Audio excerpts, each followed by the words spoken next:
are here today to do the final wrap up of 2024 and talk about all the books I read in December. I didn't do a lot of reading in December because I was just winding down the year. I was doing my end of year content, talking about all of my favorite books of the year in a bunch of different ways. And I like to just let December be kind of a slow month to chill out a little bit. And I don't really want to discover any favorites of the year in December because I like to get ahead of filming my content because I travel for the holidays and I take a little break. So I actually haven't filmed in a couple of weeks, but I've been able to have content still going out, and it's just been a nice little break to just slow down on reading, reflect on the year, kind of get ready for next year, travel home, see family, do other things in my life. It's been a good time. So I only ended up reading 6 books in December, and my average rating was a 3.58, which is pretty good compared to all the rest of the months in the year. So at least I was enjoying what I was reading for the most part. First, I'll tell you, I'm still in the middle of Kingdom of Ash. I'm about right in the middle of it. I didn't realize how freaking long this book is. It's the final book in the Throne of Glass series. It's like 1,000 pages. I just didn't know it was going to be that long. And so while I did really want to complete this in December, it's just simply not happening. It's going to extend into January. So I will be finishing this in January, and then I'll finally be wrapping up the Throne of Glass series, and I'll tell you my final thoughts on this book and the series as a whole in January. So you can look out for that next month.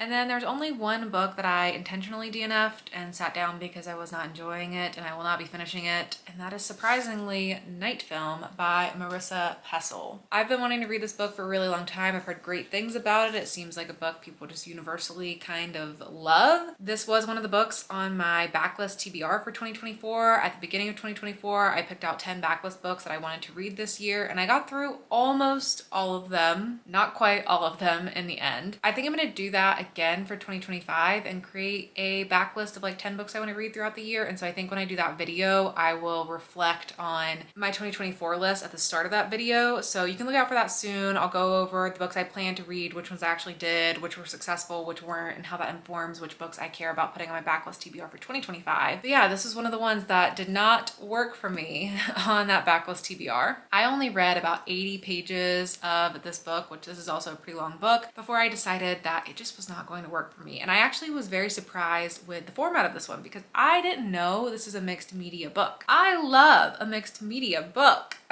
I simply hated the writing of this. There's something about this certain subgenre that's like crime fiction with a little bit of a noir feel to it, that particularly usually when it's centering on men, and then there's just kind of like a grittiness to it that I don't like, and that's everything that this book was. I didn't like this main character. I didn't like the subject matter. It was just darker than I thought it was going to be. I'm not in a headspace to really be reading a lot of dark stuff right now. I'm reading more lighter things for the most part. So this was a disappointment because I always thought maybe this would be a favorite book for me, but it definitely was not. It was not for me, not what I'm looking for right now. And I don't really ever plan on picking it back up because if I do want to read a mixed media book, I've got plenty of other ones I can go read that I think I'll enjoy more than I was going to enjoy this one. My lowest rated book that I completed this month was Model Home. I ended up giving this a 2-star. I have read from River Solomon before. I read The Deep and I really enjoyed that. And then I tried to read Sorrowland and I ended up DNFing that one because it was just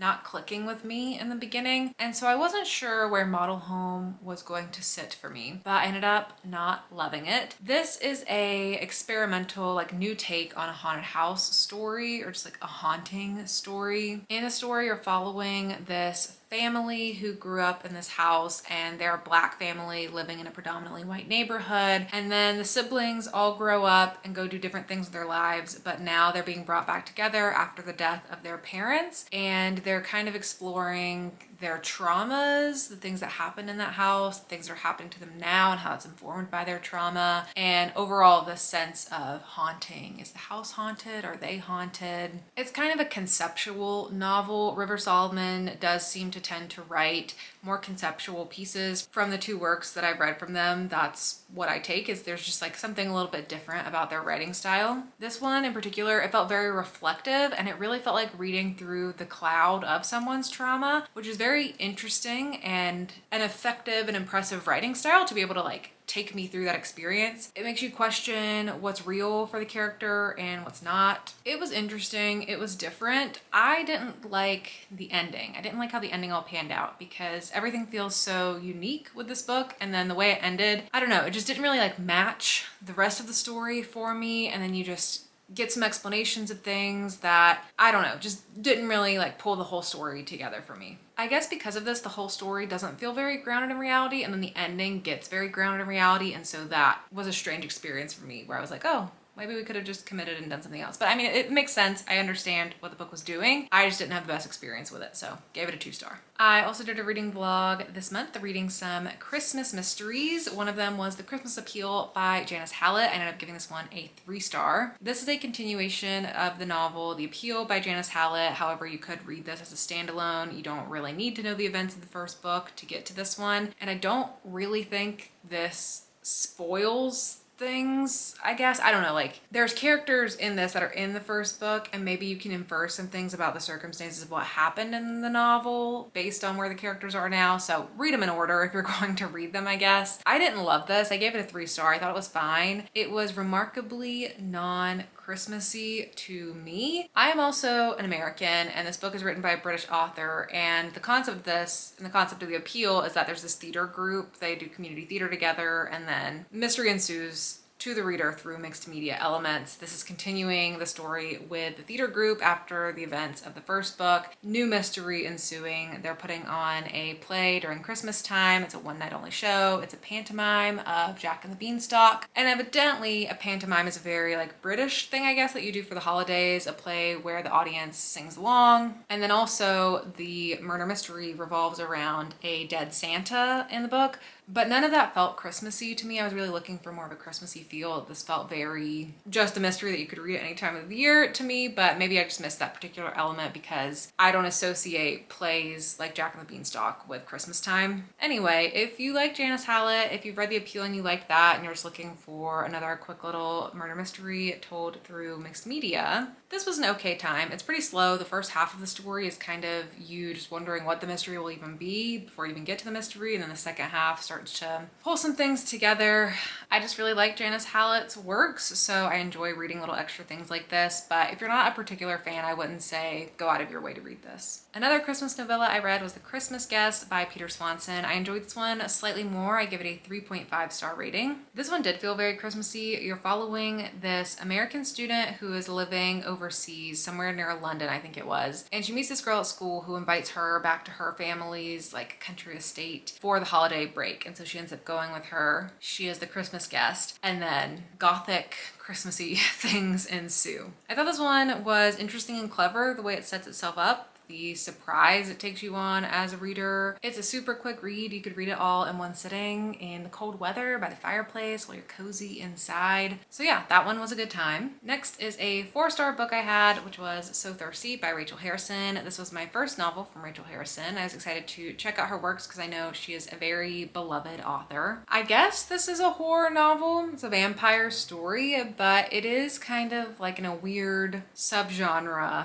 of writing, probably kind of like Grady Hendrix, I guess, how Grady Hendrix is typically writing horror comedy. I don't know that I would call this comedy. Maybe dark comedy? I don't know. I really looked at it as a story of friendship, especially like female friendship. I don't remember how old these characters were. I think in their 30s. It feels like female friendship in your 30s. Exploring that concept, exploring the challenges of what it is to be a woman, to be in female friendships, to feel time slipping away from you as you're in your 30s and society makes you feel like that's the end of the world for you. They go on this vacation and they meet some vampires and their world gets turned upside down. I really enjoyed this. I just thought this was a really fun read. It's really exactly the kind of tone I'm looking for right now, and just some lighter books where they have darker elements, like there's a lot of blood in this story, but it comes with just a lighter tone to the whole story, and that's really what I'm enjoying right now. So it was really good. I am interested to read more from Rachel Harrison. I was reading the premises of the rest of her novels,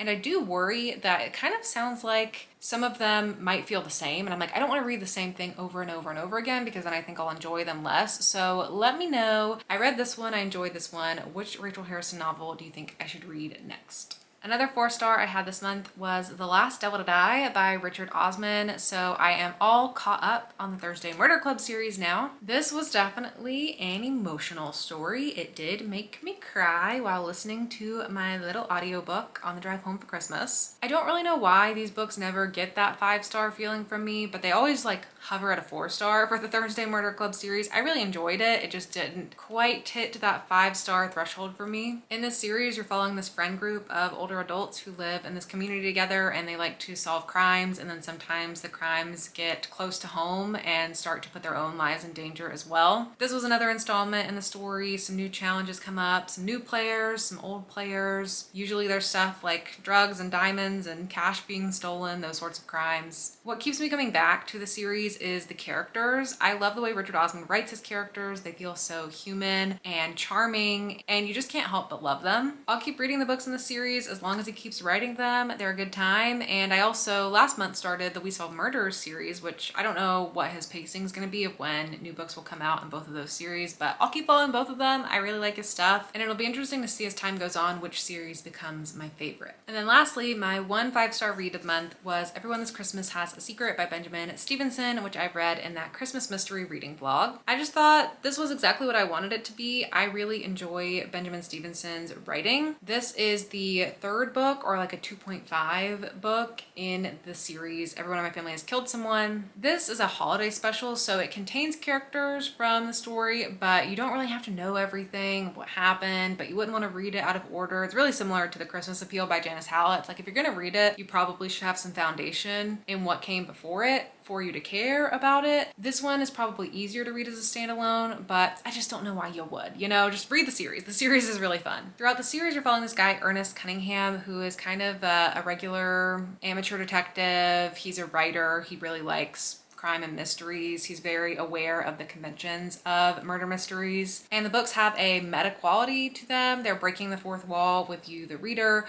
They're kind of laughing at themselves a little bit. They're very self-aware. The narrator will talk to you about what's going on and how he's setting up a fair play mystery. The conceit, I guess, is that this Ernest guy lives through these experiences where these crazy things happen to him, and then he's writing the story telling you about it all. So that's how he's like able to break the fourth wall, because he's regaling you of these experiences that he's gone through. In this one, it is a Christmassy special, although not super Christmassy because it is set in Australia, so it's pretty warm during Christmas time there. And like a lot of things in the book, it's acknowledged, it's very self-aware of that as well. But the story's kind of set up like an advent calendar where I think it's 25 chapters, so you could read a chapter every day leading up to Christmas, although that would be very challenging to do because it's very short and you get sucked into it, and I imagine you would want to know what is happening and just read the whole thing at once. I read it super quickly, thought it was a good time. It follows a magician show, a murder happens, a lot of suspects, and Ernest trying to get to the bottom of it. If you're wondering if you have to wait till next Christmas to read it, I don't think so. You could probably read it any time of the year. So that's it for all the books I read in December. Let me know down below if you've read any of these books and what you think about them. Let me know if I convinced you to pick any of them up, and let me know how your December went. Did you actually find any new favorites in the last month of the year? Did you take it easy like I did, kind of slow down on your reading and just gear up for the next year? Let me know all down below. But that is it for me. Thank you so much for watching, and I'll see you all in my next video.